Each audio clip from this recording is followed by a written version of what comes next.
La mendiante est entrée avec le bébé dans les bras. Tout le monde retint son souffle. C'était le premier jour de travail. Et un scandale était sur le point d'éclater. Le millionnaire la regardait comme s'il cachait un vieux secret. Tout à coup, il se leva et sa décision arrêta l'entreprise entière. Si cette histoire vous a intéressé, n'oubliez pas de vous abonner à notre chaîne et dites-nous de quelle ville vous nous regardez. Nous continuons. Amélie ajusta sa veste bleu marine tout en observant son reflet dans le miroir de l'ascenseur. Les cernes profonds trahissaient sa nuit agitée avec Emma, sa fille de 10 mois qui avait une légère fièvre. Le son de son portable interrompit ses pensées et le nom de Madame Dubois s'afficha à l'écran. Le cœur d'Amélie s'accéléra. Sa nounou n'appelait jamais à cette heure matinale. « Amélie, je suis désolé, mais je ne pourrai pas venir. Aujourd'hui, ma tension est très élevée, je dois aller chez le médecin de toute urgence. » La voix à l'autre bout de la ligne semblait vraiment affligée. Le monde sembla ralentir. Amélie regarda sa montre. 7h45. Dans moins de 2 heures, elle devait présenter le projet le plus important de sa carrière à un investisseur international. Ses doigts tambourinèrent nerveusement sur la paroi du miroir de l'ascenseur, tandis que son esprit évaluait les alternatives. Toutes semblaient également impossibles. « Ne vous inquiétez pas, Madame Dubois, prenez soin de vous », répondit-elle, automatiquement raccrochant aussitôt. L'ascenseur arriva au rez-de-chaussée. Amélie traversa le hall de l'immeuble comme un robot programmé, prit sa voiture dans le parking et pour la première fois en 3 ans d'entreprise, fit le chemin inverse vers la maison. Pendant tout le trajet, son cerveau fonctionnait à plein régime, calculant possibilités et scénarios. Ses parents vivaient dans une autre région. Elle n'avait pas de frères et sœurs en ville, et ses amies les plus proches seraient déjà toutes au travail à cette heure-ci. En entrant chez elle, elle trouva Emma encore endormie dans son berceau, les petites boucles brunes collées à son front, à cause de la sueur de la fièvre qui avait finalement baissé. Amélie l'observa quelques secondes, prenant sa décision. Avec une détermination qu'elle ne se connaissait pas, elle commença à préparer un sac avec des couches, des biberons, des jouets silencieux et tout ce dont elle pourrait avoir besoin. « Ça va marcher », murmura-t-elle pour elle-même, en préparant. Emma qui sourit en voyant sa mère. « Il faut que ça marche. » Il était 8h30, quand Amélie entra dans les bureaux de Diamant Investissement, portant Emma dans son siège auto et un sac qui semblait contenir toute la maison. Les regards étonnés de ses collègues l'accompagnèrent le long du couloir, mais elle garda la tête haute, feignant d'ignorer les chuchotements et les expressions de désapprobation. Richard Morel, son supérieur direct, l'intercepta avant même qu'elle n'atteigne son bureau. Grand, toujours impeccable dans ses costumes sur mesure, il était connu pour son inflexibilité et son obsession du professionnalisme. « Amélie, puis-je savoir ce que cela signifie ?» demanda-t-il d'un ton contrôlé mais clairement irrité, et pointant Emma qui jouait distraitement avec un hochet. « Richard, je sais que c'est complètement hors protocole, mais ma nounou a eu une urgence médicale. Je n'avais personne à qui confier Emma. Et la présentation pour M. Thompson est dans moins d'1 heure, expliqua Amélie, gardant la voix ferme malgré la nervosité qui lui retournait l'estomac. C'est inadmissible. Ceci est un environnement professionnel, pas une crèche. Richard passa la main dans ses cheveux grisonnants, visiblement perturbés. Vous rendez-vous compte de ce qui est en jeu aujourd'hui? Des millions d'investissements, Amélie, des millions. Je sais exactement ce qui est en jeu, répondit Amélie, se surprenant elle-même par l'assurance dans sa voix. J'ai passé les 3 derniers mois à préparer chaque détail de cette présentation. Je connais chaque chiffre, chaque projection. J'ai juste besoin que vous me fassiez confiance. Richard la fixa pendant de longues secondes, sa mâchoire tendue témoignant de son mécontentement. Finalement, il poussa un lourd soupir. « Vous avez exactement 40 minutes pour trouver une solution à cela, » dit-il, désignant à nouveau. « Emma, si vous n'y parvenez pas, Jeanne fera la présentation à votre place. » Amélie sentit son sang se glacer. Jeanne était sa principale concurrente dans l'entreprise, toujours à l'affût d'une opportunité pour se démarquer. Confier la présentation à Jeanne serait comme jeter par la fenêtre des mois de travail et probablement sa chance de promotion. Tandis que Richard s'éloignait, Amélie regarda sa fille, qui lui souriait maintenant avec ce sourire sans dents qui faisait fondre son cœur. Une idée commença à se former dans son esprit, risquée mais peut-être sa seule chance. Elle aurait besoin de tout son courage et d'un peu de chance, mais elle était déterminée à prouver que le fait d'être mère ne la rendait pas moins professionnelle. La salle de réunion du 10e étage était impeccable. Amélie était qu'arrivée 20 minutes avant l'heure prévue pour tout organiser, Emma étant encore étonnamment calme dans son siège auto. À travers les vitres, elle pouvait voir l'agitation du bureau, des cadres traversant les couloirs à la hâte, des assistants transportant des papiers et des tablettes, tous jetant des regards curieux dans sa direction. Jeanne passa devant la salle, son tailleur rouge toujours impeccable, et ne put cacher un sourire de satisfaction en voyant Amélie essayer d'équilibrer diapositives et bébé. « Bonne chance », dit-elle avec une fausse sympathie, « vous en aurez besoin. » 9h45 précise, M. Thompson entra dans la salle. C'était un homme grand d'une 50aine d'années, avec un air d'autorité naturelle, qui faisait que tous autour de lui se redressaient instantanément. Richard l'accompagnait, ainsi que 3 autres cadres du conseil. Amélie sentit son cœur s'accélérer, mais maintint la posture professionnelle qu'elle avait tant répétée. « Bonjour à tous », commença Amélie, sa voix plus ferme qu'elle ne l'espérait. « Avant de commencer, je voudrais m'excuser pour cette présence inhabituelle. Aujourd'hui, voici Emma, ma fille, et en raison d'une urgence avec sa nounou, il n'est pas nécessaire de vous expliquer, » interrompit M. Thompson, son expression illisible. « Venons-en au fait. » Amélie acquiesça, reconnaissante de pouvoir commencer sa présentation.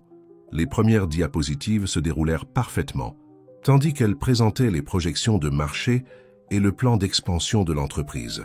Emma restait étonnamment calme, émettant occasionnellement de petits sons qui faisaient remuer Richard inconfortablement sur sa chaise. C'est lorsqu'Amélie arriva à la partie cruciale de la présentation, détaillant les chiffres de l'investissement nécessaire que l'inévitable se produisit. Emma commença à s'agiter, ses petits bras s'étendant vers sa mère. Amélie essaya de rester concentrée, mais sa fille commença à pleurnicher. « Excusez-moi », dit Amélie, prenant Emma dans ses bras d'une main tout en essayant de continuer à contrôler les diapositives de l'autre. C'est à ce moment qu'Emma, fascinée par la télécommande de la présentation, réussit à l'attraper et appuya sur plusieurs boutons simultanément. Les diapositives commencèrent à défiler de manière incontrôlable, révélant non seulement les graphiques soigneusement préparés, mais aussi quelques dessins colorés qu'Emma avait faits sur la tablette d'Amélie pendant la préparation du matériel. Des traits multicolores apparurent entre les projections financières, arrachant quelques rires contenus aux personnes présentes. Le visage de Richard devint rouge de colère. Jeanne, qui observait par la porte vitrée, ne pouvait cacher sa joie face à ce désastre apparent. Amélie sentit le monde tourner, mais avant qu'elle ne puisse faire quoi que ce soit, quelque chose d'inattendu se produisit. M. Thompson se leva de sa chaise et marcha vers elle. Sans dire un mot, il tendit les bras vers Emma qui, étonnamment, alla vers lui sans hésiter. Le silence dans la salle était absolu. « Vous savez, mademoiselle Amélie, » commença-t-il, ajustant Emma dans ses bras avec un naturel qui surprit tout le monde. « Il y a 20 ans, j'étais exactement dans votre position. Enfin, pas exactement. J'étais un père célibataire essayant de faire une présentation cruciale pendant que mon fils de 2 ans dessinait sur les murs de la salle de réunion. » La mâchoire de Richard toucha presque le sol. Jeanne, toujours en train d'observer par la porte, perdit complètement son sourire de satisfaction. « Mais ce qui m'impressionne le plus, » continua M. Thompson, jouant maintenant avec Emma qui riait, « ravi, ce n'est pas de voir une mère amener sa fille au travail. C'est de voir une professionnelle si bien préparée qui, même dans une situation clairement difficile, a réussi à présenter des chiffres solides et une stratégie cohérente. » Amélie sentit des larmes se former dans ses yeux, mais les retint. M. Thompson rendit Emma à sa mère et retourna à sa place, mais resta debout. « Diamant Investissement a besoin de plus que des chiffres impressionnants, » déclara-t-il, regardant directement Richard. « Elle a besoin d'humanité, de personnes qui comprennent que la vie réelle ne suit pas toujours les protocoles d'entreprise. » La réunion avec M. Thompson s'était terminée il y a 2 heures, mais Amélie essayait encore de traiter tout ce qui s'était passé. Assise à son bureau avec Emma endormie dans son siège auto à côté d'elle, elle relisait l'email officiel qu'elle venait de recevoir. Elle était promue directrice du comité de culture et de bien-être nouvellement créé. « Je n'arrive toujours Pas à croire ce qui s'est passé, murmura Marine, sa collègue de département s'approchant avec 2 cafés. Tu as transformé un désastre potentiel en une opportunité incroyable. Amélie accepta le café avec un sourire fatigué. Je n'y crois pas moi-même. Mais le plus surprenant a été de découvrir que M. Thompson avait aussi vécu ça. Qui l'aurait imaginé? Et la tête de Richard? Impayable. Marine rit, doucement pour ne pas réveiller Emma. Il a passé la dernière heure enfermé dans son bureau avec les RH. Il semble que M. Thompson ait exigé des changements immédiats dans les politiques de l'entreprise. Le portable d'Amélie vibra avec un nouveau message. C'était une invitation à une réunion extraordinaire du conseil le lendemain matin. Son cœur s'accéléra en lisant l'ordre du jour. Mise en œuvre de politiques familiales et restructuration de l'entreprise. Amélie. Une voix masculine l'appela.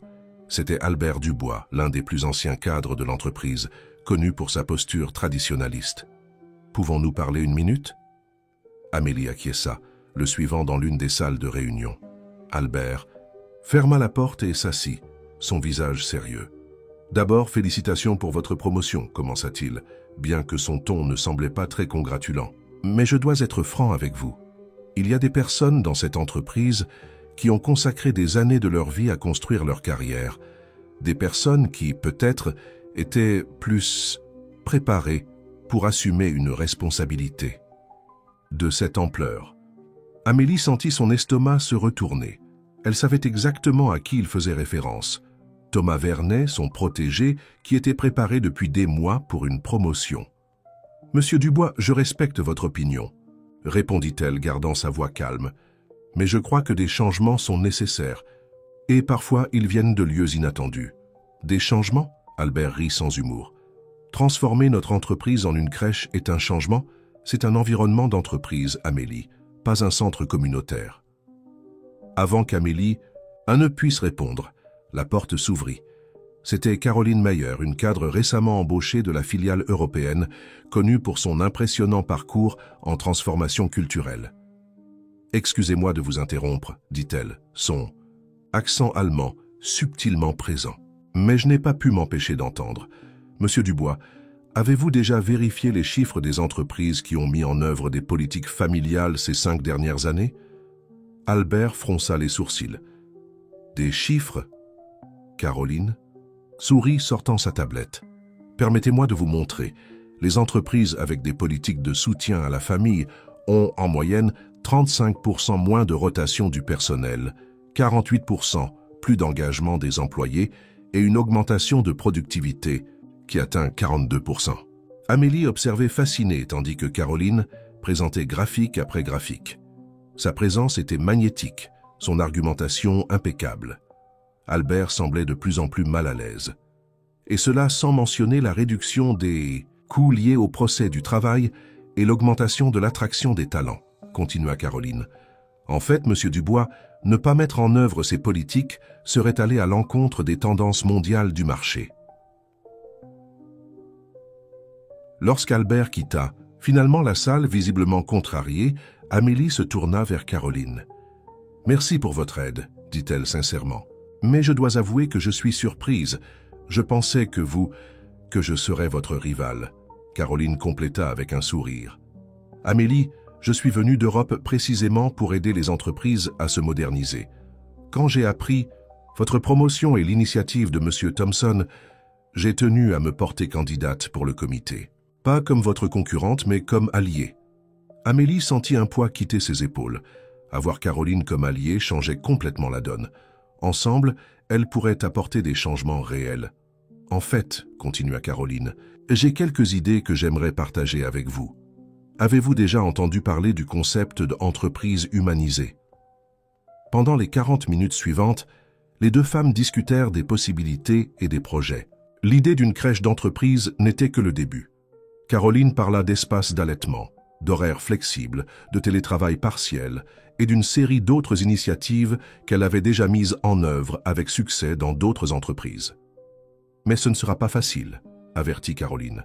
« Nous rencontrerons de la résistance, beaucoup de résistance. » Comme pour confirmer ses paroles, Thomas passa devant la salle, lançant un regard glacial aux 2 femmes. Amélie soupira, sachant que les défis ne faisaient que commencer. Il était presque minuit quand Amélie arriva finalement chez elle. Emma dormait profondément dans ses bras, épuisée après une journée si différente de sa routine habituelle. Après avoir mis sa fille au lit, Amélie s'accorda quelques moments de réflexion dans son bureau improvisé. Alors qu'elle organisait quelques vieux dossiers pour préparer sa transition vers son nouveau poste, une enveloppe jaunie tomba de l'un d'eux. Son cœur s'accéléra en reconnaissant l'entête. C'était de Meyer & Associés, l'entreprise où elle avait fait son stage 6 ans auparavant, avant de rejoindre Diamant. Les mains légèrement tremblantes, elle ouvrit l'enveloppe. À l'intérieur, elle trouva des documents qu'elle n'avait pas vus depuis des années, des rapports, des mémos et, plus intrigant, une série de notes manuscrites qu'elle reconnut immédiatement. C'était l'écriture de Michel, le fils du fondateur de Meyer & Associés, avec qui elle avait développé une amitié proche pendant son stage. Pratique contraire à l'éthique identifiée, disait l'une des notes, surfacturation des contrats, détournement de fonds sociaux, harcèlement moral systématique. Amélie sentit un frisson parcourir son échine. Elle se souvint comment Michel avait changé dans les derniers jours avant sa mystérieuse disparition. Il était agité, paranoïaque, parlant toujours de faire ce qui est juste et exposer la vérité. Son portable vibra, la ramenant au présent. C'était une notification d'un magazine d'entreprise européen. L'innovateur social Michel Meyer inaugure un nouveau hub de transformation d'entreprise en Slovénie. La photo qui accompagnait l'article fit Amélie retenir son souffle. C'était bien Michel, plus âgé, plus mûr, mais avec les mêmes yeux intenses qu'elle avait connus des années auparavant. Selon le reportage, il avait passé les dernières années à développer un projet révolutionnaire, un centre d'innovation dédié à mettre en œuvre des politiques humanisées dans les petites et moyennes entreprises. Ça ne peut pas être une coïncidence, murmura Amélie pour elle-même, connectant les points. L'émergence de Caroline Meyer, les politiques humanisées, et maintenant Michel réapparaissant avec un projet similaire. Un doux pleur l'interrompit. Emma s'était réveillée. Amélie alla dans la chambre de sa fille, la prenant tendrement dans ses bras. Tout en la berçant, son esprit continuait de traiter les découvertes de la nuit. Le lendemain matin, Amélie arriva tôt au bureau, déterminée à commencer les changements promis. Elle trouva Caroline déjà dans son bureau, organisant une présentation. « Bonjour », salua Caroline, remarquant quelque chose de différent dans le regard d'Amélie. « S'est-il passé quelque chose ?» Amélie ferma la porte du bureau et s'assit. « Caroline, j'ai besoin de vous demander quelque chose. Connaissez-vous Michel Meyer ?» Le sourire de Caroline vacilla pendant un moment presque imperceptible. « Pourquoi cette question ?»« Parce que j'ai trouvé quelques vieux documents hier soir, et j'ai vu un reportage sur son travail en Europe. Les similitudes avec ce que nous proposons ici sont plus qu'une coïncidence, compléta Caroline en soupirant. Michel est mon cousin. Et oui, nous travaillons ensemble, même si c'est à distance. Amélie s'assit, absorbant l'information. Mais pourquoi ne pas me l'avoir dit avant? Parce que Michel m'a demandé d'être discrète. Il a ses raisons pour garder ses distances avec le monde des affaires traditionnelles, Amélie. Des raisons que vous semblez bien connaître. Avant qu'elles ne puissent continuer leur conversation, elles furent interrompues par un coup à la porte. C'était Thomas, portant un dossier épais. « Excusez-moi, mesdames, dit-il, son ton faussement cordial. Amélie, vous voudrez voir ceci. Ce sont quelques, disons, interrogations sur votre parcours professionnel. Le conseil sera très intéressé de savoir comment exactement vous avez obtenu cette promotion si soudaine. » Amélie sentit son sang se glacer. Pour la première fois, depuis qu'elle avait commencé ce voyage de changement, un doute cruel l'assaillit. Était-elle prête à affronter toutes les conséquences de sa nouvelle position? Le bureau bourdonnait de rumeurs. Amélie pouvait sentir les regards et les chuchotements, tandis qu'elle traversait les couloirs avec le dossier que Thomas avait laissé sur son bureau. À l'intérieur, elle trouva des coupures de vieux journaux, des captures d'écrans de réseaux sociaux et même des registres de son passage chez Meyer & Associés, tous organisés de manière à suggérer que son ascension professionnelle avait été construite grâce à des faveurs et des connexions douteuses. « Ridicule », murmura Caroline, analysant les documents avec Amélie dans une salle de réunion isolée. « Ils sont désespérés de te discréditer. » « Le problème, c'est qu'une partie de cela est vraie, » répondit Amélie, passant nerveusement la main dans ses cheveux. « J'ai vraiment travaillé chez Meyer & Associés. J'ai vraiment connu Michel et maintenant tu es là. Pour quiconque veut déformer les faits, c'est suffisant. » Un mouvement à la porte attira l'attention des deux femmes. Jeanne se tenait là, son traditionnel tailleur rouge toujours impeccable. « Puis-je entrer ?» demanda-t-elle, surprenant Amélie par un ton dépourvu de son habituelle hostilité. Amélie et Caroline échangèrent des regards rapides avant d'acquiescer. Jeanne ferma la porte derrière elle et s'assit, ses mains entrelacées sur la table, trahissant une certaine nervosité. « Je sais ce que Thomas est en train de faire, » commença Jeanne. « En fait, il m'a approché en premier, voulant que je me joigne à sa campagne contre toi. » Amélie sentit son estomac se retourner. « Et pourquoi ne t'es-tu pas jointe? Ce serait ta chance de te venger pour la présentation avec M. Thompson. » Jeanne poussa un lourd soupir. « Parce que hier soir, j'ai reçu un appel de mon frère. Il traverse un divorce compliqué et est maintenant père célibataire de 2 enfants. Il vient d'être écarté d'une promotion parce que, selon son patron, il ne peut pas se consacrer à 100% au travail. » Le silence qui suivit était chargé de sens. Amélie observait Jeanne sous un autre jour, remarquant pour la première fois les cernes mal dissimulées par son maquillage impeccable. « J'ai passé toute la nuit à réfléchir, » continua Jeanne, « à comment j'ai fait partie du problème, à comment j'ai perpétué cette culture toxique qui nuit maintenant à mon propre frère. » Caroline se pencha en avant, ses yeux brillants d'intérêt. « Et que proposes-tu » ? « Je veux aider, » répondit Jeanne avec fermeté. « J'ai 15 ans d'entreprise. Je connais chaque squelette dans le placard de diamants. Je sais exactement comment. Thomas Hopper est plus important encore. J'ai des preuves qu'il a déjà saboté d'autres projets de changement culturel dans le passé. » Amélie sentit une vague d'espoir grandir dans sa poitrine. Avoir Jeanne comme alliée changerait complètement le jeu de force au sein de l'entreprise. « Il y a autre chose, » ajouta Jeanne, fouillant dans son sac. « J'ai trouvé ceci dans les anciennes archives de l'entreprise. » Elle fit glisser une photo sur la table. Amélie prit l'image d'une main tremblante. C'était une vieille photo d'il y a 6 ou 7 ans montrant Thomas aux côtés d'exécutifs de Meyer & Associés, les mêmes que Michel avait tenté de dénoncer avant sa disparition. « Il a toujours eu des connexions avec l'ancienne direction de Meyer », expliqua Jeanne. « En fait, c'est lui qui a orchestré le départ de plusieurs cadres qui soutenaient les changements proposés par Michel à l'époque. » Caroline prit la photo, plissant les yeux. Cela explique beaucoup de choses. Michel a toujours soupçonné qu'il y avait quelqu'un de diamant derrière la résistance aux changements qu'il proposait. Le téléphone d'Amélie vibra. C'était un message de Madame Dubois l'informant qu'elle allait mieux et pourrait s'occuper d'Emma le lendemain. Ce petit rappel de sa vie personnelle apporta de la clarté à ses pensées. « Nous ne pouvons pas jouer son jeu, » décida Amélie. « Si nous commençons à utiliser des tactiques de destruction de réputation, nous ne serons pas différentes de ce que nous avons toujours critiqué. »« Je suis d'accord, » dit Caroline.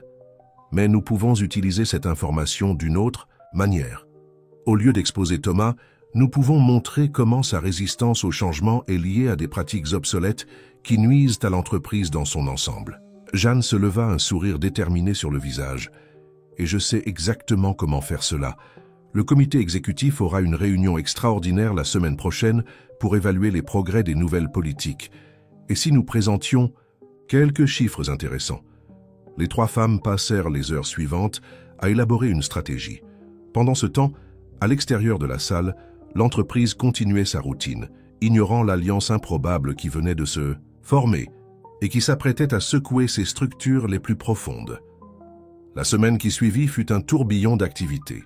Amélie, Caroline et Jeanne travaillaient sans relâche, rassemblant des données, préparant des présentations et articulant des soutiens au sein de l'entreprise. La nouvelle de leur improbable alliance parcourut les couloirs, générant une vague de commotion et de curiosité.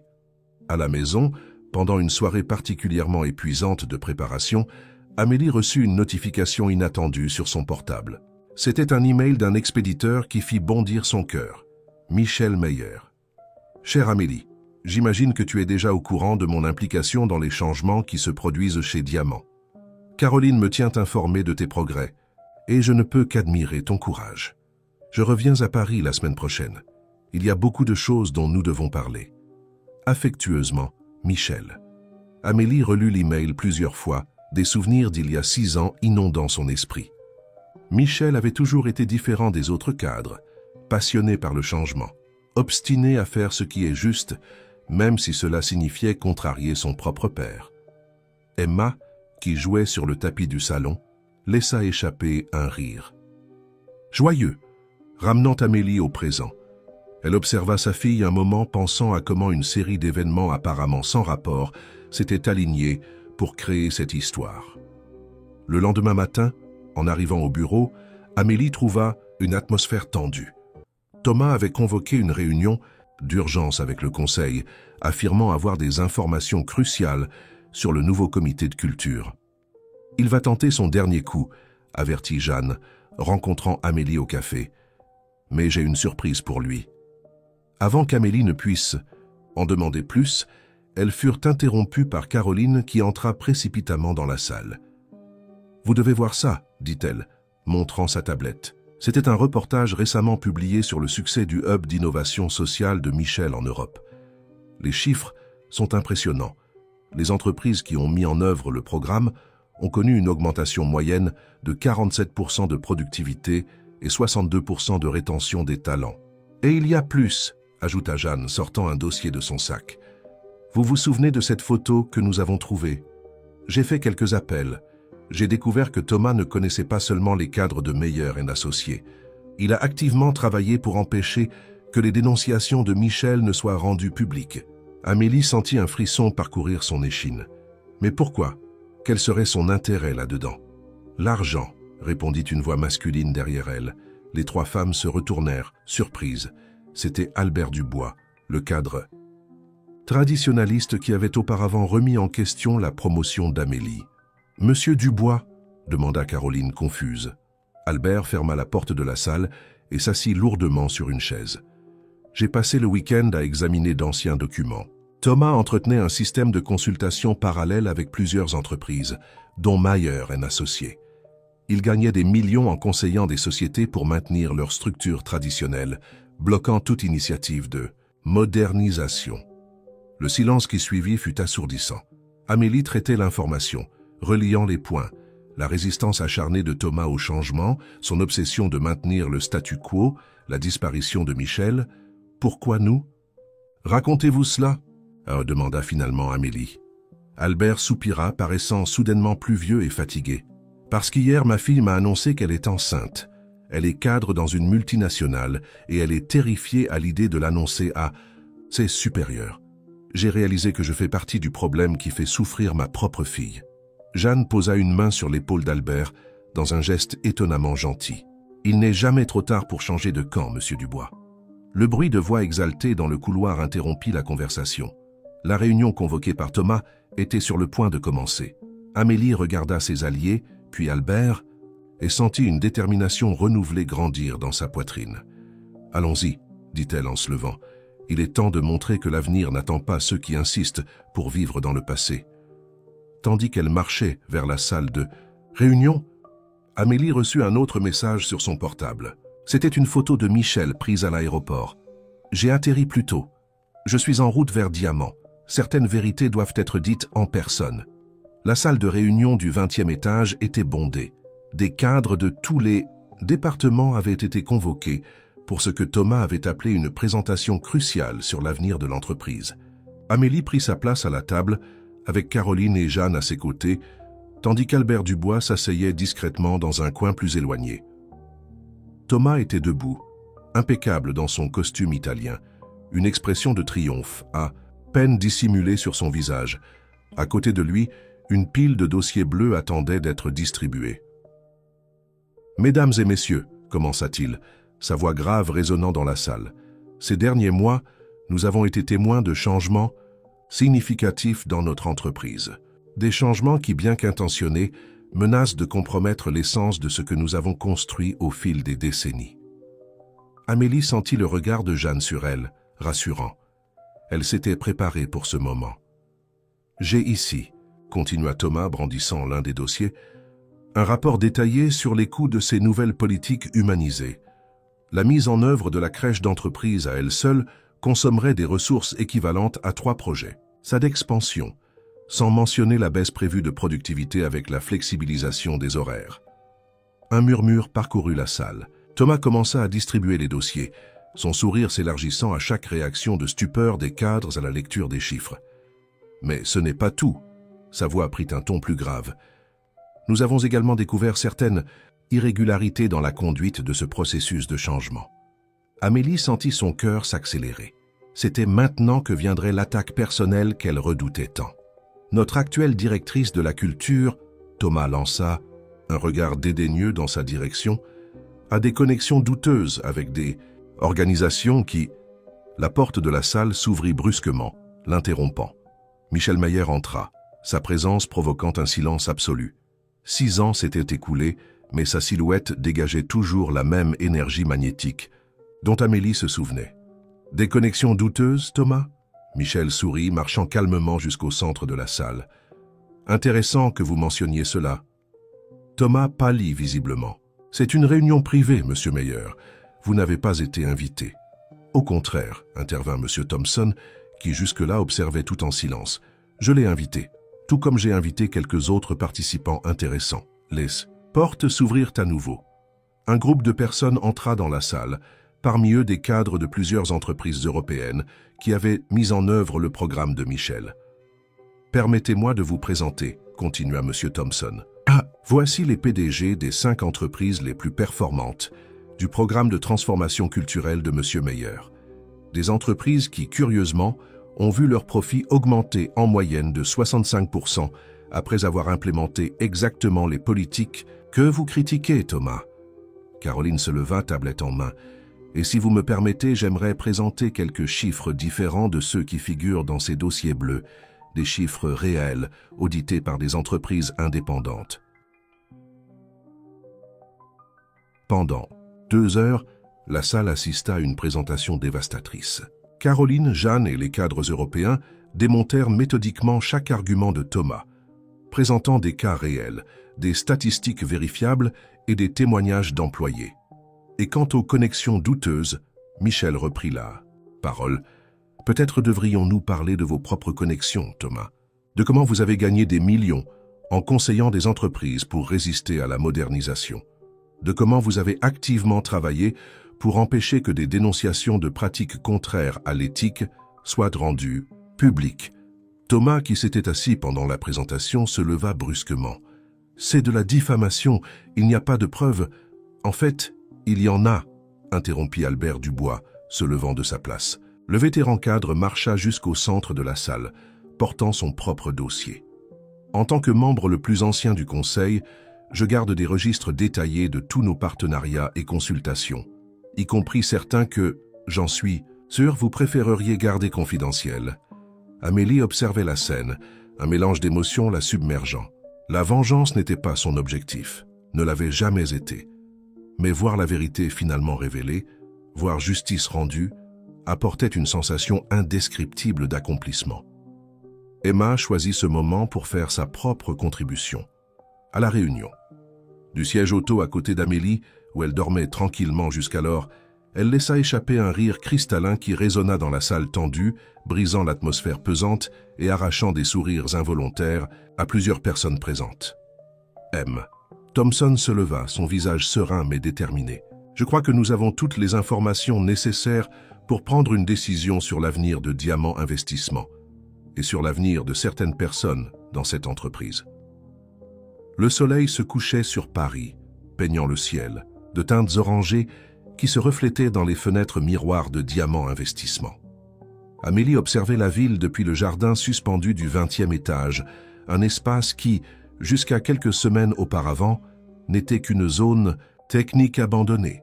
« C'est incroyable comme tout a changé en si peu de temps », commenta Michel s'approchant avec 2 tasses de café. Après la réunion tumultueuse du matin, ils avaient enfin un moment pour discuter en tête-à-tête. « Je suis encore en train de tout assimiler », admit Amélie, acceptant le café. Le départ de Thomas, l'approbation unanime des nouvelles politiques, cet espace. Le jardin suspendu n'était que le premier de nombreux projets en cours. Ces derniers jours, Diamant s'était transformé en un véritable chantier. La crèche d'entreprise était en construction au 3e étage, des salles d'allaitement étaient en cours d'installation à tous les étages et des espaces de convivialité commençaient à prendre forme. « Tu sais ce qui est le plus ironique ?» Michel sourit, s'appuyant sur le parapet. « Tout le temps que j'ai passé en Europe à développer des projets d'humanisation d'entreprise, et la véritable révolution a commencé ici, à cause d'un bébé qui n'avait personne pour le garder. » Amélie rit, se souvenant de cette journée, apparemment désastreuse. Emma était ma petite agente du chaos, mais c'était plus que ça, Michel. C'était à propos de toutes ces personnes qui gardaient leurs histoires, leurs peurs, leurs luttes. Elles avaient juste besoin que quelqu'un fasse le premier pas. Comme Jeanne, observa Michel, qui aurait cru que ta plus grande rivale deviendrait une alliée si précieuse? Comme invoquée par la mention de son nom, Jeanne apparut dans le jardin, portant un dossier de documents. Son traditionnel tailleur rouge avait cédé la place à un ensemble plus décontracté et son sourire, autrefois rare, semblait désormais naturel. « Désolé d'interrompre, dit-elle, mais j'ai pensé que vous aimeriez voir ceci. Ce sont les premiers résultats de l'enquête sur le climat organisationnel après les changements. » Les trois s'assirent sur l'un des nouveaux bancs du jardin, analysant les chiffres. L'indice de satisfaction des employés avait augmenté de 72% en un mois seulement. Les demandes de transfert interne, autrefois nombreuses, étaient pratiquement tombées à zéro. « Et il y a plus, » continua Jeanne, tournant la page. « 3 grandes entreprises nous ont déjà contactés, intéressés, par la mise en œuvre de programmes similaires. Monsieur Thompson a suggéré que nous créions une consultation spécialisée. » Amélie sentit une idée se former. « Et si nous unissions nos forces, le hub européen de Michel, notre expérience ici chez Diamant, un réseau mondial de transformation d'entreprises, Michel compléta, ses yeux brillants d'enthousiasme. Nous pouvons commencer en Europe, puis nous étendre. » « Excusez-moi, » Caroline interrompit, arrivant dans le jardin. « Amélie, il y a quelqu'un qui veut te voir. » Madame Dubois apparut, portant Emma, qui tendit immédiatement ses petits bras vers sa mère. La nounou souriait, fière.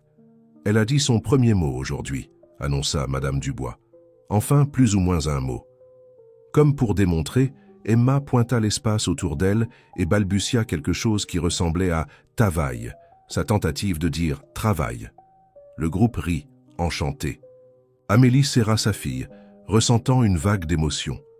C'était comme si l'univers envoyait un signal, confirmant qu'ils étaient sur la bonne voie. « Je crois que nous avons notre porte-parole », plaisanta Jeanne, faisant des chatouilles à Emma. Le téléphone de Caroline sonna. C'était Monsieur Thompson. Après une brève conversation, elle se tourna vers le groupe, son visage illuminé d'excitation. « Vous ne croirez pas, dit-elle. La Fondation Thompson veut faire un documentaire sur notre transformation. Il pense que notre histoire peut inspirer d'autres entreprises à travers le monde. » Amélie regarda sa fille, puis ses amis et alliés.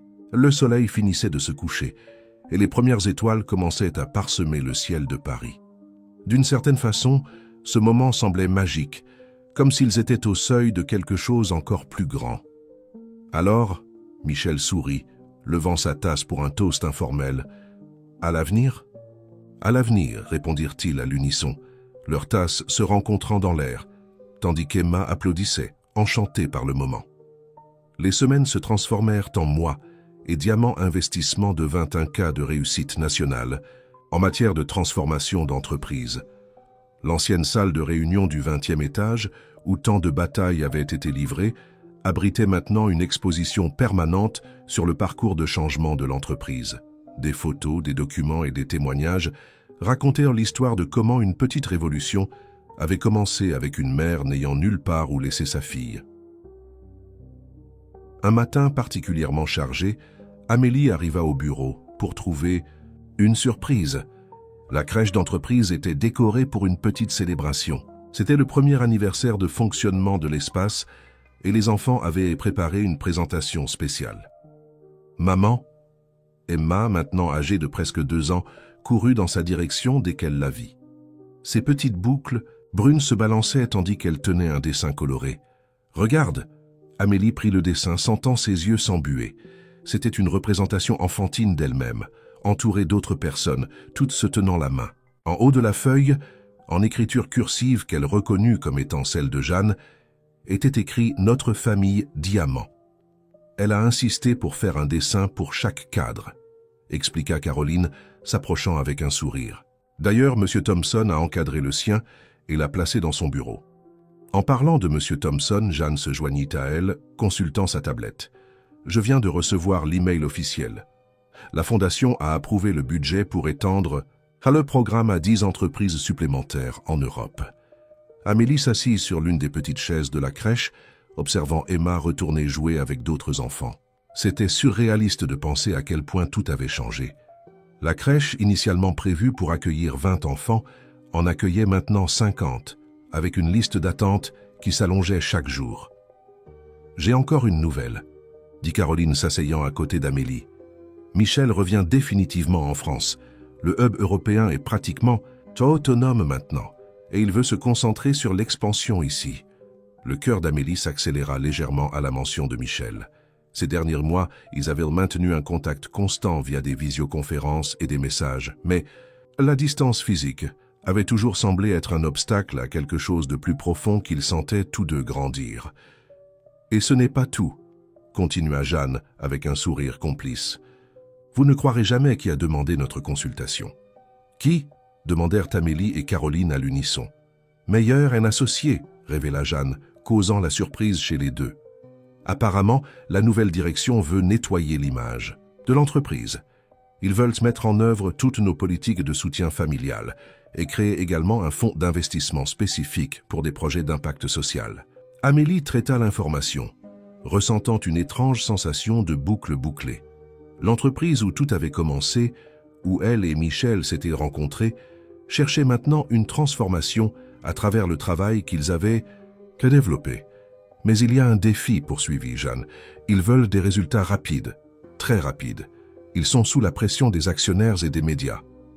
Rien ne peut être aussi rapide quand on parle de changement culturel, réfléchit Caroline.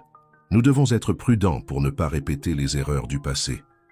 Amélie était sur le point de répondre quand un brouhaha attira son attention. Les enfants de la crèche s'étaient réunis en cercle et l'une des éducatrices commençait à jouer de la guitare. Emma, au centre du groupe, tenait un microphone jouet. Elle a insisté pour faire une présentation spéciale, expliqua l'éducatrice, souriant. Elle a dit qu'elle voulait être comme sa maman. Les premières notes d'une chanson enfantine remplirent l'ambiance, et Emma commença à chanter, sa petite voix douce résonnant dans la salle. Les paroles, adaptées par les éducatrices, parlèrent de famille, de travail et d'amour. Amélie sentit des larmes silencieuses couler sur son visage en observant sa fille. Emma n'avait pas seulement inspiré un changement, elle grandissait dans un environnement qui prouvait que la transformation était possible, que travail et famille n'avaient pas besoin d'être des forces opposées. « Je crois que nous avons trouvé notre porte-parole pour la prochaine génération », plaisanta Caroline, également émue. En fait, Jeanne sourit. Cela m'a donné une idée pour le projet Meyer & Associés. Et si nous commencions le changement à travers les enfants, un programme qui intégrerait les familles dès le début? Tandis que les trois discutaient des possibilités, Amélie remarqua que son téléphone vibrait. C'était un message de « Michel, j'ai atterri à Paris, j'ai une proposition à te faire. » En fait, 2 propositions. Amélie sourit, son cœur s'accélérant à nouveau. Quelque chose lui disait que les transformations dans sa vie étaient loin d'être terminées. Le jardin suspendu de diamants était particulièrement beau cet après-midi-là. Les fleurs qui avaient été plantées des mois auparavant fleurissaient maintenant dans une explosion de couleurs, créant une oasis urbaine au cœur de Paris. Amélie attendait Michel, son cœur battant un peu plus vite que la normale. « Ma !» La voix d'Emma la ramena au présent. Sa fille jouait joyeusement avec un nouvel ami, Pierre, le fils de Thomas, qui vivait maintenant avec son père après la séparation. L'histoire de Thomas avait pris un tournant inattendu après son départ de Diamant. Confronté à la responsabilité d'élever seul un fils de 4 ans, il avait expérimenté en personne les défis qu'il méprisait tant. Ironiquement, il était devenu un fervent défenseur des politiques de soutien familial dans sa nouvelle entreprise. « Ils s'entendent si bien », observa Jeanne, qui supervisait les enfants pendant qu'Amélie attendait. Qui aurait cru que les enfants d'anciennes rivales deviendraient de meilleurs amis? Amélie sourit, observant comment Emma partageait ses jouets avec Pierre. Les enfants ont beaucoup à nous apprendre sur le fait de laisser le passé derrière nous. Leçon de l'ascenseur, annonça l'arrivée de Michel. Il semblait plus bronzé que d'habitude. Résultat des mois passés entre projets en Europe et en Asie, ses yeux, cependant, gardèrent la même intensité dont Amélie se souvenait de l'époque où elle était stagiaire. « Désolé pour le retard », dit-il s'approchant avec un sourire. « La circulation parisienne reste impossible. » Avant qu'ils ne puissent entamer une conversation plus profonde, ils furent interrompus par Caroline, qui arriva pressée avec sa tablette. « Vous devez voir ça », dit-elle, montrant un reportage récemment publié. Meyer et Associés vient d'annoncer officiellement la création du plus grand fonds d'investissement en projet d'impact social d'Europe. « Et devinez qui ils veulent pour diriger le comité de gestion ?» compléta Jeanne, rejoignant le groupe avec les enfants. Michel sourit, une lueur différente dans son regard. « En fait, cela a tout à voir avec l'une des propositions que je suis venu faire. » Il sortit de sa poche une élégante enveloppe et la remit à Amélie. À l'intérieur, il y avait une invitation officielle de Meyer & Associés pour qu'elle assume le poste de PDG du nouveau fonds, travaillant en partenariat avec Michel, qui serait le directeur de l'innovation sociale. L'idée est d'unir le meilleur des deux mondes, expliqua-t-il. Ton expérience en transformation d'entreprise avec mon réseau de projets internationaux. Nous pourrions impacter des milliers d'entreprises, des millions de familles. Amélie regarda Emma, qui jouait maintenant à organiser un goûter imaginaire, avec Pierre, utilisant les fleurs du jardin comme décoration. « Et quelle est la deuxième proposition ?» demanda-t-elle, son cœur battant encore plus fort. Michel sourit, prenant ses mains entre les siennes. « Celle-ci est plus personnelle. Amélie, ces derniers mois m'ont fait réaliser que certaines transformations doivent commencer à la maison. Toi et Emma êtes devenus bien plus qu'une inspiration professionnelle pour moi. » Jeanne prit discrètement les enfants par la main, s'éloignant avec Caroline pour donner de l'intimité au couple. À l'horizon, le soleil commençait à se coucher sur Paris, peignant le ciel de teintes roses et oranges. « Je sais que cela peut sembler précipité, » continua Michel, « mais quand on sait que quelque chose est juste, pourquoi attendre ? Je veux construire non seulement un empire de transformation sociale avec toi, mais une famille. » Amélie sentit des larmes se former dans ses yeux. Avant qu'elle ne puisse répondre, Emma courut vers eux, échappant à Jeanne, et se jeta dans les bras de Michel. « Tonton Mi !» s'exclama-t-elle, utilisant le surnom qu'elle avait créé pour lui pendant leur visioconférence. « Tu restes pour la fête ?» Michel prit la petite dans ses bras, échangeant un regard significatif avec Amélie. « En fait, princesse, je pensais que rester pour toutes les fêtes à partir de maintenant. Qu'en penses-tu » Emma applaudit, enthousiaste sans comprendre complètement la signification de ces mots. Amélie, en revanche, sentait son cœur déborder d'émotion. « Je pense que c'est un oui des deux côtés », plaisanta Caroline, qui observait la scène de loin. Le jardin suspendu, témoin silencieux de tant de transformations, assistait maintenant à un nouveau départ. Les fleurs se balançaient doucement avec la brise de l'après-midi, tandis qu'une nouvelle famille commençait à se former, prouvant que parfois les plus grandes révolutions commencent par les gestes les plus simples du cœur. La nouvelle. Des fiançailles d'Amélie et Michel se répandit rapidement chez Diamant Investissement, apportant une vague de joie et de célébration. Cependant, avec de grands changements viennent toujours de nouveaux défis. La transition vers Meyer & Associés devait être soigneusement planifiée et le nouveau fonds d'investissement social demandait une attention immédiate. Un matin particulièrement agité, Amélie trouva son bureau envahi par une pile de documents qui devaient être révisés avant la première réunion du comité du fonds. Emma avait un petit rhume, ce qui signifiait qu'elle ne pouvait pas aller à la crèche de l'entreprise. « Tu peux rentrer chez toi pour t'occuper d'elle », suggéra Caroline, préoccupée par l'air fatigué d'Amélie. « Jeanne et moi pouvons gérer la réunion initiale avec les investisseurs. » Amélie regarda Emma qui dormait sur le canapé de son bureau, serrant le lapin en peluche que Michel avait rapporté de son dernier voyage. La fièvre avait baissé, mais la petite était encore affaiblie. « Je ne peux pas », répondit Amélie, passant nerveusement la main dans ses cheveux. « Cette réunion est cruciale. Nous devons approuver le budget pour les premiers projets et les investisseurs veulent me rencontrer personnellement. Alors laisse-moi essayer une solution alternative. » dit Jeanne, entrant dans le bureau avec son sourire déterminé caractéristique. « Et si nous transformions la salle de réunion en un espace temporaire de repos?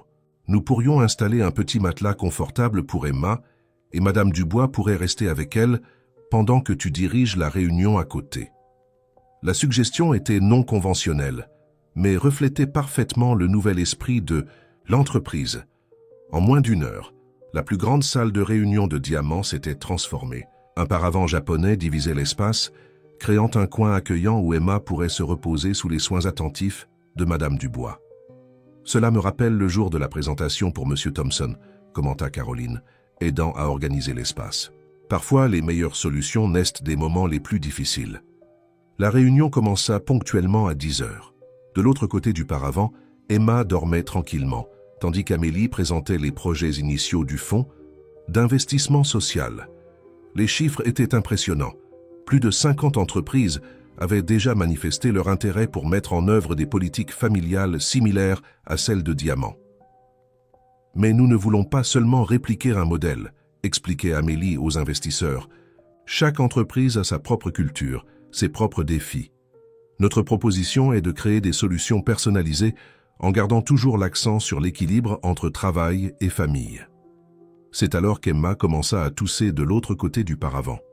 Amélie hésita un moment, son instinct maternel luttant contre son rôle professionnel. Mais avant qu'elle n'ait à prendre une décision, quelque chose d'inhabituel se produisit. « Excusez-moi, » dit l'une des investisseuses, une dame élégante qui était restée silencieuse jusque-là. « Serait-il possible de retirer ce paravent? J'aimerais beaucoup rencontrer votre fille, Amélie. Après tout, c'est elle la véritable inspiratrice de tout ceci. » La demande prit tout le monde par surprise. Amélie regarda Jeanne et Caroline, qui acquiescèrent avec encouragement. Le paravent fut retiré, révélant Emma, qui se réveillait lentement de sa sieste, et Madame Dubois qui la berçait doucement. « Je m'appelle Hélène Prado », continua l'investisseuse, s'approchant d'Emma avec un doux sourire.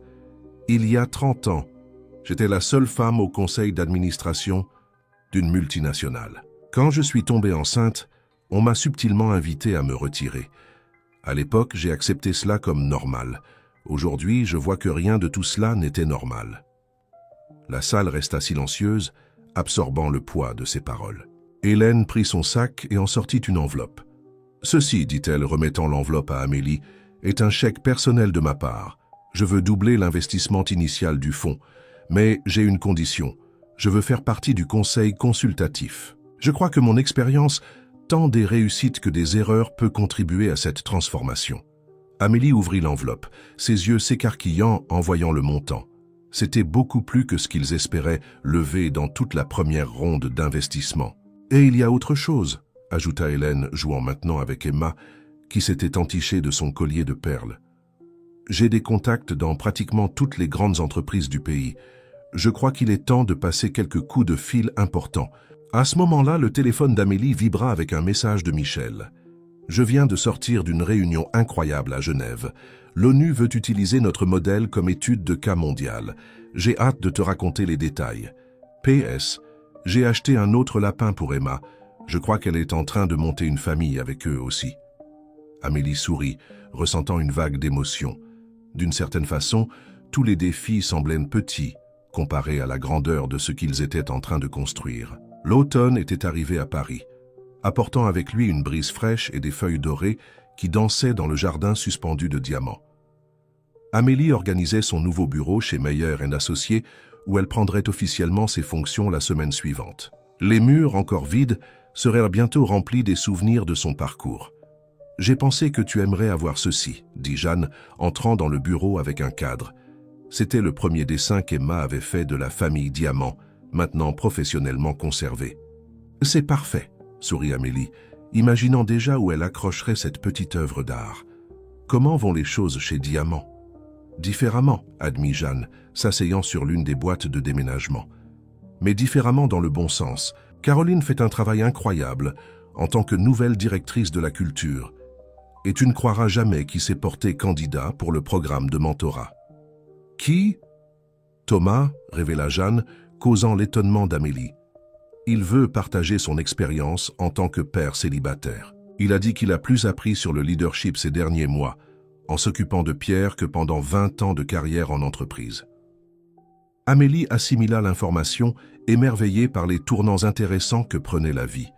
Son téléphone sonna. C'était un appel vidéo de Michel directement de Genève. « Chérie, tu dois voir ça », dit-il dès qu'elle décrocha. La caméra montrait un auditorium bondé au siège de l'ONU. Nous venons de présenter le projet à des représentants de plus de 50 pays. L'intérêt est immense. « Maman !» La voix d'Emma résonna en arrière-plan. Elle était avec Michel pour le voyage, sa première expérience internationale. « J'ai parlé dans le microphone. »« Microphone, ma chérie », corrigea affectueusement Michel. « Elle a volé la vedette quand elle est montée sur scène pendant ma présentation. Tout le monde est tombé amoureux d'elle. » Amélie rit, imaginant la scène. Emma, avec sa spontanéité naturelle, était devenue une sorte de mascotte du mouvement pour les changements en entreprise. « Amélie !»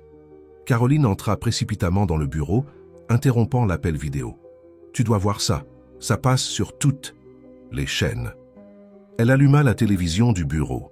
Un reportage spécial montrait des images de Diamant, de Meyer & Associés et d'autres entreprises qui avaient adopté des politiques similaires. L'accent était mis sur l'impact des changements. Témoignages émouvants de pères et mères qui parvenaient enfin à équilibrer carrière et famille. Chiffres impressionnants de productivité, cas de réussite qui se multipliaient. Et ce n'est que le début, commenta Hélène Prado, qui était arrivée silencieusement pendant le reportage. Les plus grandes entreprises du pays nous contactent. Elles veulent faire partie de cette transformation. En fait, continua-t-elle, remettant un dossier à Amélie, je viens de sortir d'une réunion avec le ministère du Travail. Ils veulent notre aide pour réformer la législation du travail, créer des incitations fiscales pour les entreprises qui adoptent des politiques familiales. Amélie feuilleta les documents, impressionnée par l'ampleur que cela prenait. À la télévision, le reportage montrait maintenant des images du jardin suspendu de Diamant, avec des enfants jouant pendant que leurs parents travaillaient à proximité. « Tu sais ce qui est le plus incroyable ?» dit Jeanne, observant les images. « Tout cela a commencé parce qu'une nounou est tombée malade. Et parce qu'une mère a eu le courage de défier le système, » compléta Caroline. « Et parce qu'un investisseur a eu la sensibilité de voir au-delà des chiffres, » ajouta Hélène. « Et parce qu'une enfant nous a appris que le travail peut être plus humain, » conclut Michel via l'appel vidéo, avec Emma faisant coucou à ses côtés. Amélie regarda le dessin encadré, les boîtes de déménagement, les visages souriants de ses amis et alliés. D'une certaine façon, ce moment capturait parfaitement tout ce pour quoi il s'était battu. La possibilité d'être professionnelle et humaine, d'être efficace et aimante, de transformer les défis en opportunités. « Maman », la voix d'Emma, résonna à nouveau au téléphone. « Quand est-ce que tu viens ? Tonton Mi a dit qu'on va voir un endroit plein de chocolat. » « C'est une fabrique en Suisse, » expliqua Michel, riant. « J'ai pensé que nous pourrions faire une petite halte avant de rentrer. Après tout, toute révolution mérite une célébration sucrée. » Amélie sourit, sentant son cœur déborder de joie. Dans quelques jours, elle s'envolerait pour les rejoindre, pour une nouvelle aventure dans ce voyage qui avait commencé de façon si inattendue. Le monde de l'entreprise était en train de changer et elle avait le privilège de faire partie de cette transformation. L'aéroport international de Genève était animé ce matin d'hiver. Amélie ajusta son manteau en traversant le terminal d'arrivée, son cœur s'accélérant à chaque pas. Après 2 semaines de travail intense à organiser la transition chez Meyer & Associés, elle pouvait enfin rejoindre Michel et Emma. « Maman !» La voix familière résonna dans le hall. Emma courait vers elle, ses petites boucles maintenant ornées d'un béret rouge qui s'accordait parfaitement avec son petit manteau d'hiver. Michel suivait juste derrière, son sourire illuminant tout l'environnement. « Mes amours !» Amélie les serra fort, humant le parfum familier de sa petite famille. « Vous m'avez tant manqué. »« Tu ne croiras pas ce qui s'est passé ici, » dit Michel tout en prenant les valises d'Amélie. « La présentation à l'ONU n'était que le début. Nous avons des invitations pour mettre en œuvre le programme dans des entreprises du monde entier. » Sur le chemin de l'hôtel, Emma ne cessait de parler de ses aventures, les réunions importantes où elle avait charmé des cadres avec sa spontanéité, les promenades à Genève et surtout sa nouvelle amie, Sophie, fille de l'une des déléguées de l'ONU. Et elle a aussi 2 mamans. expliqua Emma avec enthousiasme. « Et elle travaille dans un endroit très grand, comme toi. » Amélie échangea un regard significatif avec Michel. C'était extraordinaire comment leur fille, à seulement 2 ans, comprenait déjà et célébrait naturellement la diversité pour laquelle ils se battaient tant dans l'environnement professionnel. L'hôtel où ils logeaient était un édifice historique au centre de Genève, avec vue sur le lac. En arrivant dans la chambre, Amélie découvrit une surprise. Son ordinateur portable était ouvert sur un appel vidéo avec Jeanne, Caroline et Hélène. « Surprise !» crièrent les trois à l'unisson. « Nous ne pouvions pas manquer ce moment. »« Quel moment ?» demanda Amélie confuse. Michel se racla la gorge, soudainement nerveux. « Eh bien, j'allais attendre jusqu'au dîner, mais puisque nos complices sont en ligne... » Il s'agenouilla, sortant une petite boîte de sa poche. Emma, qui était clairement dans la confidence, courut pour remettre la boîte à Amélie.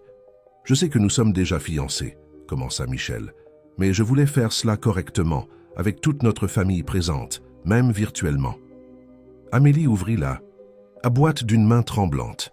À l'intérieur se trouvait une bague délicate, avec un petit diamant qui reflétait la lumière du soleil entrant par la fenêtre. « La bague appartenait à ma grand-mère, » expliqua Michel. « Elle fut l'une des premières femmes à occuper un poste de direction en Italie, dans les années 50. Elle a affronté des préjugés, s'est battue pour sa place. Quand je lui ai raconté notre histoire, elle a insisté pour que ce soit toi qui l'aies. « Dis oui, maman !» Emma sautillait avec enthousiasme à côté d'eux. Amélie ne put retenir ses larmes. À travers l'écran de l'ordinateur, elle pouvait voir que ses amis étaient également émus. « Oui, » répondit-elle, la voix étranglée. « 1000 fois oui. » Tandis que Michel glissait la bague à son doigt, Emma distribuait de petits morceaux de papier coloré qu'elle avait préparés. « Qu'est-ce ? Que c'est, princesse ?» demanda Amélie, essuyant ses larmes. « Ce sont des invitations, » expliqua fièrement Emma. « Tante Jeanne m'a aidé à les faire sur l'ordinateur avant de voyager. C'est pour notre mariage. » Les dessins enfantins montraient 3 silhouettes. Se tenant par la main, Amélie, Michel et Emma, entourés de cœurs et de fleurs. En haut, en lettres majuscules tremblantes, était écrit « Famille » avec plusieurs points d'exclamation. « Elle a insisté pour tout faire toute seule, » rit Michel. « Elle a dit que puisque c'est elle qui nous a réunis, c'est à elle de faire les invitations. » « Et elle a raison, » commenta Hélène via l'appel vidéo. « Sans Emma, rien de tout cela ne serait arrivé. » « En fait, » intervint Caroline, « je crois que nous devons aussi remercier Madame Dubois et sa tension élevée ce jour-là. » Tout le monde rit, y compris Emma, qui, même sans comprendre complètement la raison de l'hilarité, était heureuse de voir tout le monde joyeux. « Maintenant vient la meilleure partie, » annonça Michel, prenant Emma dans ses bras. « Nous avons une réunion spéciale demain. L'ONU veut créer un programme mondial de soutien aux entreprises qui mettent en œuvre des politiques familiales. Et devinez qui ils veulent pour diriger le projet. » Amélie sentit son cœur s'accélérer à nouveau. Les changements qui avaient commencé de façon si petite et personnelle prenaient vraiment des proportions mondiales. Elle regarda la bague à son doigt, sa fille souriante, l'homme qu'elle aimait et ses amis à l'écran de l'ordinateur. D'une certaine façon, tous les chemins s'étaient parfaitement alignés. Le siège de l'ONU à Genève était encore plus impressionnant en personne que sur les photos qu'Amélie avait vues. Les drapeaux de divers pays flottaient dans la brise, fraîche du matin, tandis qu'elle, Michel et Emma, vêtus d'un ensemble formel miniature choisi spécialement pour l'occasion, franchissaient les contrôles de sécurité. Madame Legrand, une assistante les accueillit dans le hall. « La réunion du comité va bientôt commencer. Nous avons préparé un espace spécial pour Emma dans notre crèche temporaire. » Amélie haussa les sourcils, surprise. « Vous avez une crèche ici ?»« Fait ?» Michel sourit. « C'est l'une des surprises que je voulais te montrer. L'ONU a mis en œuvre plusieurs de nos suggestions pendant qu'ils préparaient cette conférence. La crèche est un projet pilote. La crèche était un espace coloré et accueillant, avec des enfants de différentes nationalités jouant ensemble. Emma trouva immédiatement son amie Sophie et les deux entamèrent une conversation animée dans leur propre mélange de français, d'anglais et de mots inventés. « C'est incroyable », commenta Amélie tandis qu'ils se dirigèrent vers la salle de réunion. « Elles ne perçoivent même pas les barrières que nous, adultes, avons tendance à créer. La salle de conférence était bondée. Des cadres et des représentants de divers pays attendaient le début de la présentation. Amélie reconnut certains visages du reportage qu'elle avait regardé à Paris. « Bienvenue », commença la présidente du comité, une femme élégante d'âge moyen. « Nous sommes ici aujourd'hui pour discuter d'une révolution silencieuse qui a commencé dans une entreprise française et qui se répand à travers le monde. » Des images de Diamant Investissement et de Meyer & Associés commencèrent à être projetées. Amélie vit des photos du jardin suspendu, de la crèche d'entreprise, de pères et mères travaillant avec leurs enfants à proximité. « Mais avant de poursuivre, » continua la présidente, « nous avons une annonce spéciale. Madame, Hélène Prado, s'il vous plaît. » À la grande surprise d'Amélie, Hélène apparut sur un écran géant en direct de Paris. À ses côtés se trouvaient Jeanne et Caroline. « Chers amis, » commença Hélène, « c'est avec une grande joie que j'annonce la création du Fonds mondial de transformation d'entreprise. Un investissement initial d'1 milliard d'euros pour mettre en œuvre des politiques familiales dans des entreprises du monde entier. » Un murmure d'excitation parcourut la salle. Hélène poursuivit. « Et ce n'est que le début. Nous avons déjà l'engagement de 10 autres grands groupes d'entreprises de différents pays. Et il y a plus. » Jeanne prit la parole. « Diamant Investissement et Meyer & Associés viennent d'être certifiés comme les premières entreprises amies des familles du monde, un label qui sera administré par l'ONU. » Amélie sentit des larmes se former dans ses yeux. Michel serra affectueusement sa main. « Mais rien de tout cela n'aurait été possible, » ajouta Caroline, « sans une personne très spéciale qui est ici avec nous aujourd'hui. » Les portes de la salle s'ouvrirent et Emma entra, conduite par l'éducatrice de la crèche. Elle portait un petit trophée doré. « Ceci est le prix de la transformation », expliqua la présidente du comité, aidant Emma à remettre le trophée à Amélie. « Une reconnaissance spéciale pour ceux qui ont le courage de changer le monde, un enfant à la fois. » Emma, visiblement fière de son rôle dans la cérémonie, serra fort sa mère dans ses bras. « Je t'aime, maman », déclara-t-elle dans le microphone, arrachant des sourires et quelques yeux embués dans l'assistance. « Maintenant, » Michel prit la parole, « nous aimerions présenter notre plan d'expansion mondiale. » Pendant qu'il commençait sa présentation, Amélie observait sa fille, qui s'était installée sur ses genoux et jouait distraitement avec le trophée. C'était surréaliste de penser que tout avait commencé par un jour apparemment désastreux, quand une nounou était tombée malade et qu'une présentation importante semblait compromise. Son téléphone vibra avec un message de Jeanne. « Thomas vient de confirmer. Il va diriger le programme de mentorat pour pères célibataires en France. Il a dit qu'il veut rendre tout ce qu'il a appris. » Amélie sourit, pensant à comment la vie avait des façons curieuses d'enseigner ses leçons. Parfois, les plus grands obstacles se transformaient en les plus beaux chemins. Parfois, un petit geste d'amour pouvait déclencher une révolution mondiale. « Et pour conclure, disait Michel, nous aimerions présenter une vidéo spéciale. » Sur l'écran, des images commencèrent à apparaître de différentes entreprises, à travers le monde qui avaient déjà adopté des politiques similaires à celles de Diamant. Des parents allaitant pendant des réunions importantes, des enfants jouant dans des espaces d'entreprise, des familles entières construisant des carrières sans avoir à sacrifier l'amour. Le jardin suspendu de Diamant Investissement s'était complètement transformé. Des fleurs blanches et de délicats rubans de soie décoraient chaque coin, créant un décor de contes de fées urbains pour le mariage d'Amélie et Michel. La décision de tenir la cérémonie là n'était pas seulement symbolique, c'était une célébration de tout le chemin parcouru. « Tout doit être parfait », déclara Emma, maintenant âgée de presque 3 ans, supervisant les préparatifs avec un sérieux comique dans sa petite robe de demoiselle d'honneur. Elle portait un petit bloc-notes, cadeau de Jeanne, où elle faisait des gribouillis, qui selon elle étaient des notes très importantes.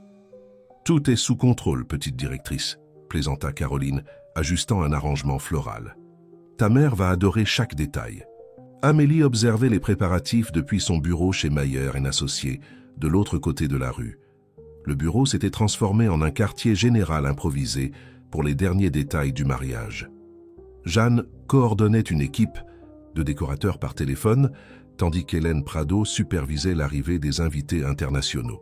« Je n'arrive toujours pas à croire que nous avons réussi à tous les réunir », commenta Hélène, vérifiant la liste des confirmations. Nous avons des représentants d'entreprises de plus de 30 pays. C'est plus qu'un mariage, observa Jeanne raccrochant le téléphone. C'est la célébration d'un mouvement qui a commencé ici et qui change maintenant le monde des entreprises. Globalement. Un coup à la porte interrompit la conversation. C'était Thomas tenant la main de Pierre.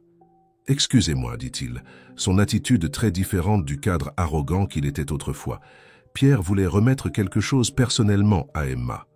Le garçon s'approcha timidement d'Emma, lui tendant un dessin coloré où 2 enfants jouaient dans un jardin plein de fleurs.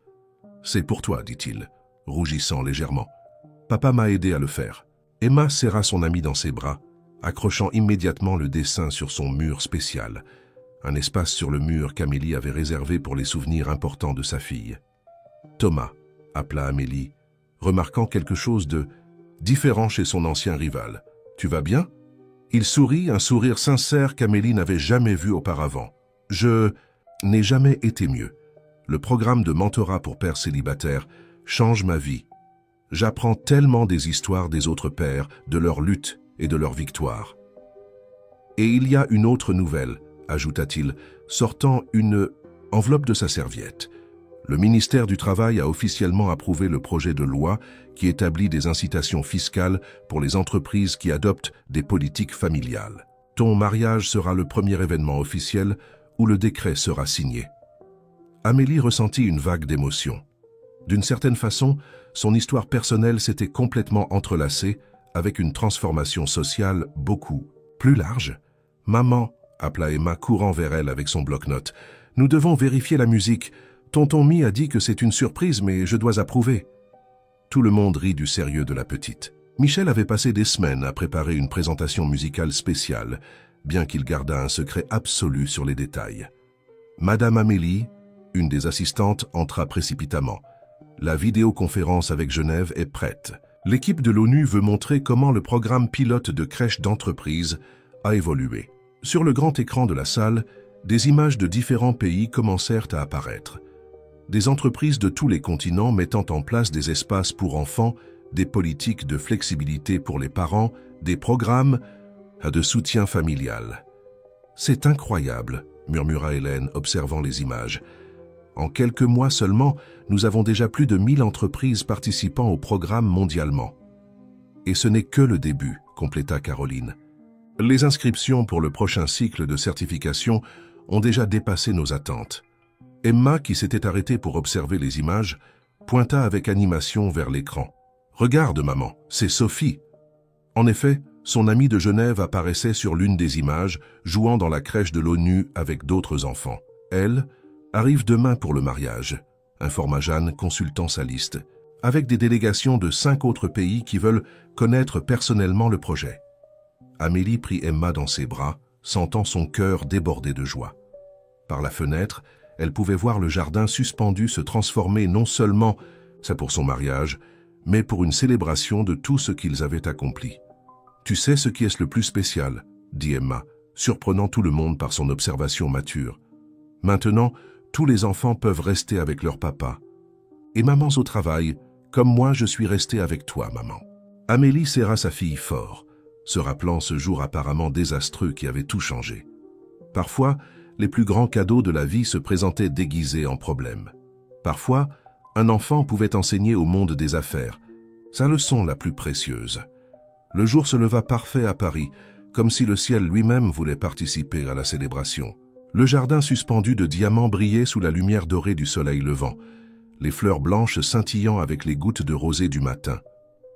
Amélie était dans une pièce improvisée comme vestiaire, entourée de Jeanne, Caroline et Hélène qui l'aidait avec les derniers préparatifs. Sa robe élégante et moderne reflétait parfaitement sa personnalité, professionnelle mais délicate, forte mais féminine. « Maman, tu ressembles à une princesse », s'exclama Emma qui entrait et sortait constamment du vestiaire, alternant entre ses responsabilités de demoiselle d'honneur et sa curiosité naturelle. « Et toi, mon amour, tu es encore plus belle », répondit Amélie, admirant sa fille dans la délicate robe rose qu'elle avait elle-même choisie. « Es-tu prête pour ta mission spéciale ?» Emma acquiesça solennellement. Elle serait responsable de porter les alliances, une tâche qu'elle prenait très au sérieux. « Pierre va m'aider », informa-t-elle, fière de son petit partenaire. 1. Agitation à l'extérieur annonçait l'arrivée des invités. Par la fenêtre, Amélie pouvait voir des cadres de différents pays se mêlant, des enfants courant dans le jardin, des familles entières partageant ce moment spécial. Amélie appela Hélène, s'approchant avec un petit paquet. « Avant de commencer la cérémonie, je veux te remettre quelque chose. » À l'intérieur du paquet se trouvait une broche délicate, en forme de famille. « Cette broche appartenait à ma mère, » expliqua Hélène, sa voix étranglée. Elle aussi était une pionnière à son époque, luttant pour le droit des femmes dans l'environnement professionnel. Je sais qu'elle serait fière de voir ce que nous avons construit ici. Le son d'une douce musique commença à remplir l'air. Michel avait préparé une surprise musicale et les premières notes commençaient à jouer. « C'est mon signal », annonça Emma, courant à sa position. Pierre l'attendait déjà au début du couloir improvisé entre les chaises du jardin. Amélie respira profondément, ressentant une émotion bouleversante. Jeanne ajusta son voile une dernière fois, tandis que Caroline vérifiait que tout était en ordre. « Il est temps », murmura Hélène, offrant son bras pour conduire Amélie jusqu'à l'autel. En véritable mentor et figure maternelle qu'elle était devenue, elle avait été choisie pour cet honneur. Le jardin suspendu était transformé. Des rangées de chaises blanches s'étendaient entre des parterres fleuris et une arche de fleurs marquait l'endroit où Michel attendait. Cadres, employés, familles et enfants, tous ceux qui avaient fait partie de ce parcours extraordinaire, se levèrent quand la musique changea. Emma et Pierre marchaient en tête, répandant des pétales de fleurs.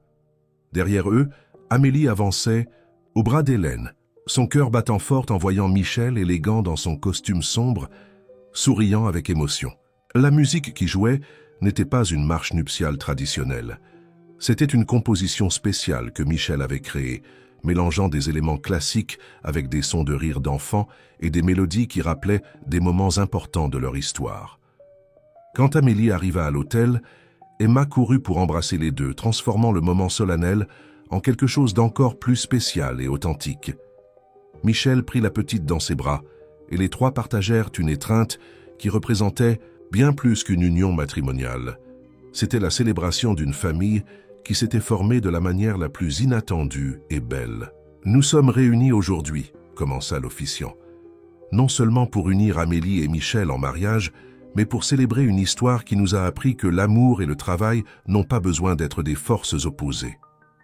Sa place spéciale dans les bras de Michel, Emma observait tout avec des yeux brillants, saluant occasionnellement Sophie et d'autres enfants qu'elle avait rencontrés lors de ses aventures internationales.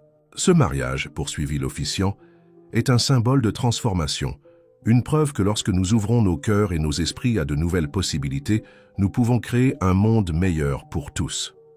Amélie regarda sa fille, l'homme qu'elle aimait, ses amis et alliés, toutes les familles présentes. D'une certaine façon, son petit drame personnel s'était transformé en une révolution mondiale d'amour et de respect. 6 mois après le mariage, la vie avait trouvé un nouveau rythme.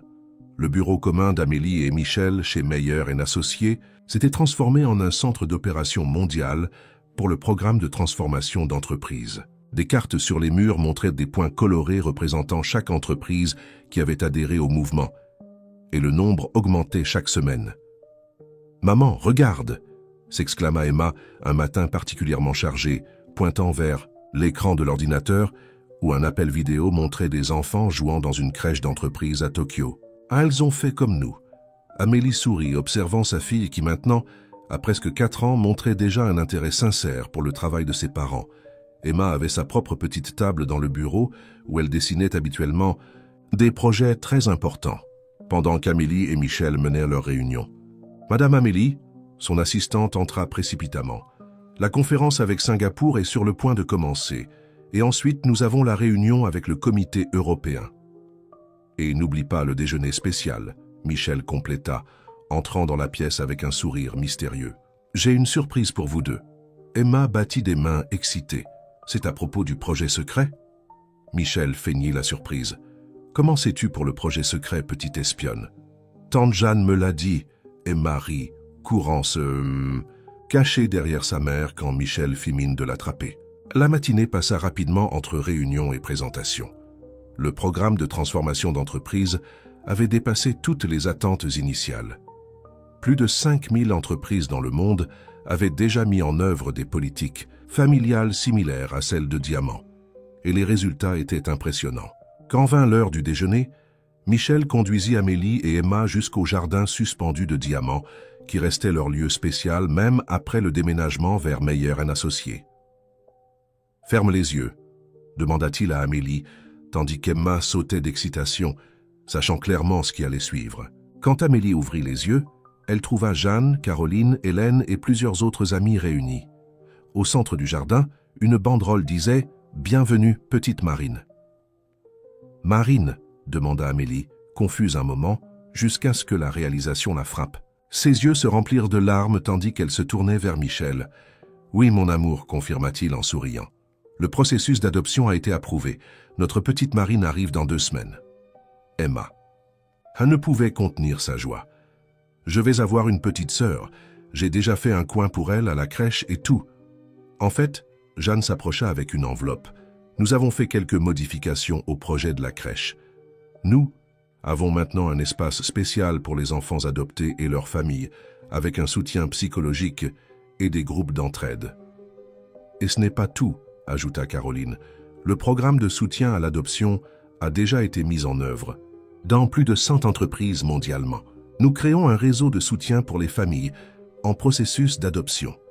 Hélène, qui était devenue une véritable mentor et amie, étreignit affectueusement Amélie. Parfois, je me demande si tu as conscience de l'impact que tu as provoqué. Ce n'est pas seulement une question de crèche d'entreprise ou de politique familiale.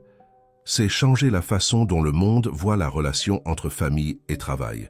Amélie regarda autour d'elle, vers les visages souriants de ses amis, vers sa fille qui faisait déjà des plans animés pour l'arrivée de sa sœur, vers son mari qui l'observait avec tant d'amour.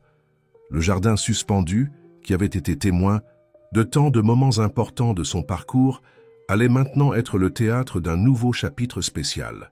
« Marine va avoir la meilleure famille du monde », déclara Emma déjà dans son mode de grande sœur responsable. « Je vais tout lui apprendre.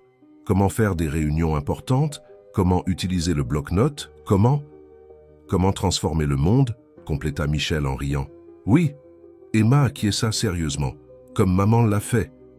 Thomas, qui était arrivé discrètement avec Pierre, s'approcha du groupe. « En parlant de transformation, j'ai encore une nouvelle à partager. Le programme de mentorat pour pères célibataires est en cours d'implémentation aux Nations Unies. Ils veulent utiliser notre modèle comme standard mondial. » Pierre, qui ne quittait pas Emma, faisait déjà des plans pour inclure Marine dans leur jeu. Les 2 enfants discutaient avec animation de la façon dont ils allaient apprendre à la nouvelle petite sœur à faire des travaux importants, comme eux. Amélie observait tout, le cœur débordant de joie. D'une certaine façon, son petit défi personnel s'était transformé en une vague de changements qui continuait de croître et de toucher davantage de vie chaque jour. Et maintenant, sa famille aussi allait s'agrandir, prouvant qu'il existe de nombreuses façons de construire une histoire d'amour. Le jour de l'arrivée de Marine se leva ensoleillé, comme si le ciel lui-même voulait célébrer. Mais la crèche. 2 diamants avaient été spécialement décorés pour accueillir la nouvelle membre de la famille, avec des dessins et des affiches réalisées par les enfants. Emma s'était réveillée plus tôt que d'habitude, insistant pour porter son uniforme de travail, un ensemble qui imitait les tenues professionnelles d'Amélie, cadeau de Jeanne. Elle portait son inséparable bloc-notes, où elle avait dessiné un planning détaillé pour le premier jour avec sa sœur. « Tout doit être parfait », déclarait-elle à qui voulait l'entendre, supervisant les derniers préparatifs avec un sérieux comique. Amélie et Michel arrivèrent à l'orphelinat ponctuellement à 9 heures. Marine, une fillette de 2 ans aux grands yeux curieux, les attendait avec son éducatrice. En voyant Emma, qui avait répété 1000 fois comment elle serait la meilleure grande sœur du monde, Marine esquissa un sourire timide. « Salut, petite sœur !» Emma s'approcha prudemment, offrant un petit lapin en peluche identique au sien. « Maintenant, tu as aussi un ami spécial. » Le moment de connexion entre les sœurs fut magique. Marine, qui jusque-là était un peu hésitante, prit le petit lapin et tint la main d'Emma comme si elles se connaissaient depuis longtemps. De retour chez Diamant, une petite célébration attendait la famille. Jeanne, Caroline et Hélène avaient organisé un petit déjeuner spécial dans la crèche où d'autres enfants attendaient avec impatience de rencontrer leur nouvelle amie. « Bienvenue dans la famille Diamant », annonça Hélène, émue de voir les deux filles main dans la main. « En fait, sourit Caroline, nous sommes maintenant la famille mondiale de transformation d'entreprises. Nous venons de recevoir la confirmation. 1000 entreprises supplémentaires ont adhéré au programme ce mois-ci. » Amélie observait ses filles interagir avec les autres enfants. Marine, encore timide, mais visiblement enchantée par l'environnement accueillant, jouait déjà avec Pierre et Sophie, venus spécialement de Genève avec ses mères pour rencontrer la nouvelle petite amie. « C'est incroyable comme les enfants nous enseignent l'inclusion et l'amour inconditionnel », commenta Michel, embrassant Amélie par derrière tandis qu'ils observèrent la scène. « Maman » appela Emma, tirant Marine par la main. « Je peux lui montrer mon coin spécial dans ton bureau ?»« Bien sûr, mon amour, » sourit Amélie. « Cet espace est à vous deux maintenant. » Tandis qu'ils accompagnaient les filles jusqu'au bureau, ils furent surpris par un appel vidéo international sur l'écran principal. Des cadres de différents pays s'étaient réunis pour souhaiter la bienvenue à la nouvelle membre de la famille, qui avait inspiré tant de changements.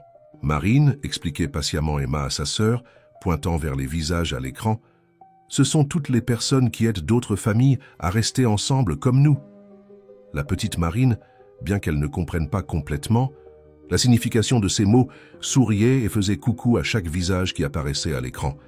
Sa timidité initiale se transformant rapidement en curiosité et joie.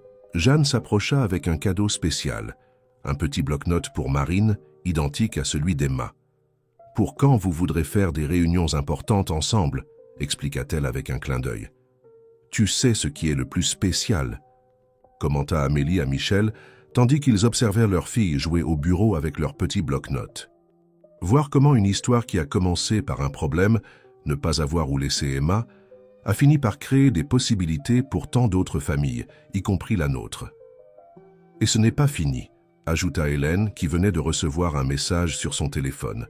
« Le Fonds mondial de transformation d'entreprises vient d'approuver un programme spécifique pour les entreprises qui souhaitent soutenir les processus d'adoption. Nous l'appellerons Projet Marine. » Emma, qui était toujours attentive aux conversations des adultes, voulut immédiatement en savoir plus sur le projet qui porterait le nom de sa sœur. Marine, bien qu'elle ne comprenne pas tout, souriait en voyant l'enthousiasme de sa sœur aînée. « Cela signifie, expliqua Emma à sa manière à Marine, que plus d'enfants pourront avoir des familles spéciales comme la nôtre. » Amélie sentit ses yeux s'embuer en observant ses filles. D'une certaine façon, l'univers avait conspiré pour créer non seulement une famille, mais un mouvement d'amour et de transformation qui continuait de croître et de toucher davantage de vie chaque jour. Le soleil du matin entrait par les fenêtres du bureau, illuminant ce moment précieux. Dans le jardin suspendu, les fleurs continuaient de s'épanouir, témoins silencieux d'une histoire qui avait commencé par un défi et s'était transformée en une révolution d'amour et de possibilités. L'auditorium principal de l'ONU à Genève était comble. Une année s'était écoulée depuis l'arrivée de Marine, et Amélie se préparait à faire son discours le plus important jusqu'alors. Au premier rang, Emma et Marine, désormais inséparables, attendaient avec impatience aux côtés de Michel. « Tu vas les épater, maman » murmura Emma, ajustant sa petite veste qui s'accordait avec celle de sa sœur. Les deux avaient insisté pour s'habiller comme des mini-cadres pour cette occasion spéciale. L'écran géant affichait des chiffres impressionnants.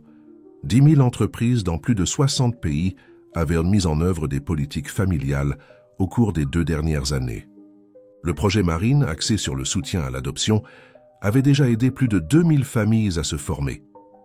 Et aujourd'hui, annonça la présidente du comité, nous avons le plaisir d'accueillir la femme qui a initié cette révolution silencieuse. Amélie Legrand, s'il vous plaît. En marchant vers l'estrade, Amélie repensa à son parcours. Les images défilaient dans son esprit comme un film, le jour où elle avait dû emmener Emma au travail, le soutien inattendu de M. Thompson, les alliances qui s'étaient formées, l'amour qu'elle avait trouvé, la famille qu'elle avait construite. « Il y a 3 ans, commença-t-elle, j'étais juste une mère désespérée, sans personne pour garder sa fille. Aujourd'hui, je me tiens devant vous, non seulement comme cadre ou leader d'un mouvement mondial, mais comme témoin du pouvoir de la transformation. » Dans l'assistance, des visages familiers souriaient. Jeanne, Caroline et Hélène avaient voyagé spécialement de Paris pour l'événement. Thomas était là avec Pierre, dirigeant maintenant le programme international de mentorat pour pères célibataires. Même M. Thompson, bien que déjà retraité, tenait à honorer ce moment. Ce qui a commencé comme une nécessité personnelle, poursuivit Amélie, s'est transformé en une révolution d'amour et de possibilités. Aujourd'hui, nous ne parlons pas seulement de crèche d'entreprise ou de politique familiale. Nous parlons d'une nouvelle façon de voir le monde des affaires où succès et humanité marchent main dans la main.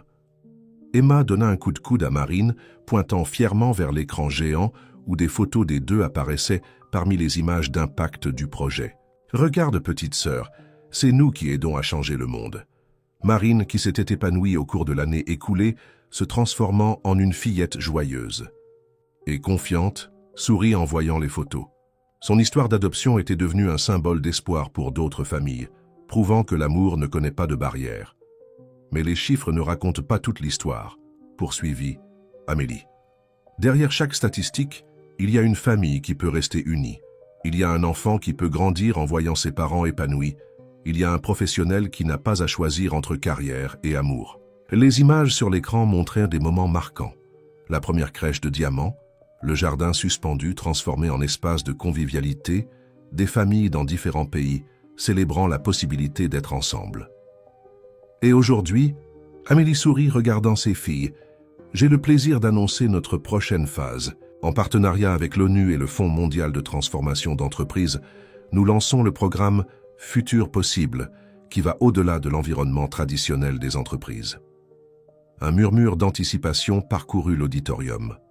Michel, qui avait travaillé en coulisses sur ce nouveau projet, souriait fièrement. Le programme Futur possible apportera notre modèle de transformation aux petits entrepreneurs, aux communautés défavorisées et aux régions en développement. Parce que nous croyons que chaque famille mérite la chance de rester unie, indépendamment de sa réalité socio-économique. Emma se leva de son siège, entraînant Marine avec elle. Les deux commencèrent à applaudir, déclenchant une vague d'applaudissements qui emplit l'auditorium. Amélie sentit ses yeux s'embuer en voyant ses filles, symbole vivant de comment l'amour peut transformer des réalités. Mais avant de conclure, Amélie fit un geste, et Emma et Marine montèrent. Sur l'estrade, j'aimerais passer la parole à deux personnes très spéciales. Parce que cette révolution a commencé avec un enfant, et ce sont les enfants qui continueront à nous enseigner l'amour, l'inclusion et les possibilités. Emma prit le microphone avec l'assurance de quelqu'un déjà habitué à parler en public, tenant la main de Marine qui, bien que plus timide, souriait radieusement. « Nous voulons que tous les enfants du monde, » commença Emma, sa douce voix résonnant dans l'auditorium, « puissent avoir des familles spéciales comme la nôtre, parce que quand on a de l'amour, on peut tout faire, » compléta Marine, surprenant tout le monde par sa participation spontanée. L'auditorium explosa en applaudissements et larmes d'émotion. Amélie serra ses filles dans ses bras, sentant son cœur déborder d'amour et de gratitude. D'une certaine façon, son petit drame personnel s'était transformé en une vague de changements qui continuait de croître et de toucher davantage de vie chaque jour. Le soleil se couchait sur Genève, peignant le ciel de teintes roses et orangées qui se reflétaient dans les eaux du lac. Dans le jardin de l'hôtel, Amélie observait Emma et Marine jouer avec d'autres enfants après l'événement à l'ONU.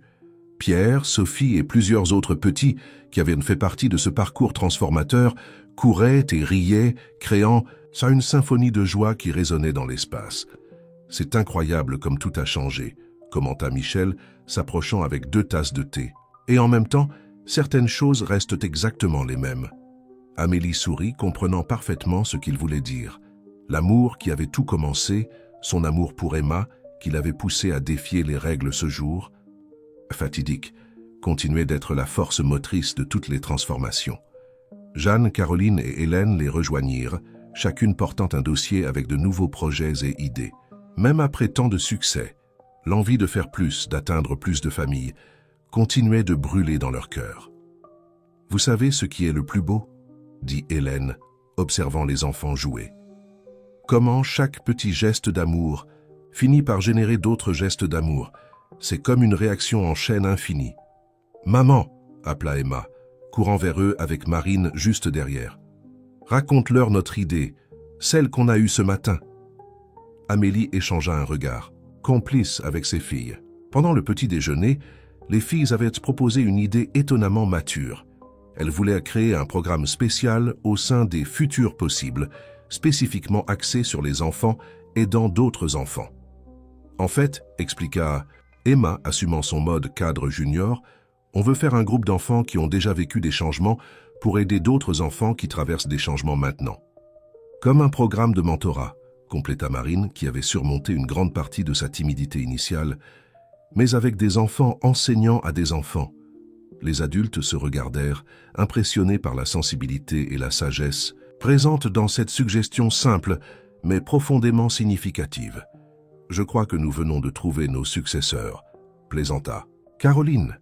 Mais il y avait une vérité dans ces paroles. Le téléphone d'Amélie vibra avec une notification. C'était un message de Thomas. Le premier groupe d'entreprises du programme Futur Possible avait déjà été sélectionné. De ces petites entreprises dans des communautés défavorisées qui recevraient tout le soutien nécessaire pour mettre en œuvre des politiques familiales. Tu sais ce que cela signifie? Michel sourit, lisant le message par-dessus l'épaule d'Amélie. Plus de familles pourront rester unies. Plus d'enfants pourront grandir en voyant leurs parents épanouis. Plus d'amour pourra s'épanouir. Emma et Marine retournèrent jouer avec leurs amis, mais maintenant Amélie les observait avec un regard différent. Elle voyait en elles non seulement ses filles bien-aimées, mais les graines d'une nouvelle génération qui naissait déjà en comprenant la valeur de l'empathie, de l'inclusion et de la transformation sociale. Le jardin de l'hôtel, bien que différent, rappelait beaucoup le jardin suspendu de diamants où tout avait commencé. Là, parmi les fleurs et les rires d'enfants, Amélie ressentit une certitude profonde.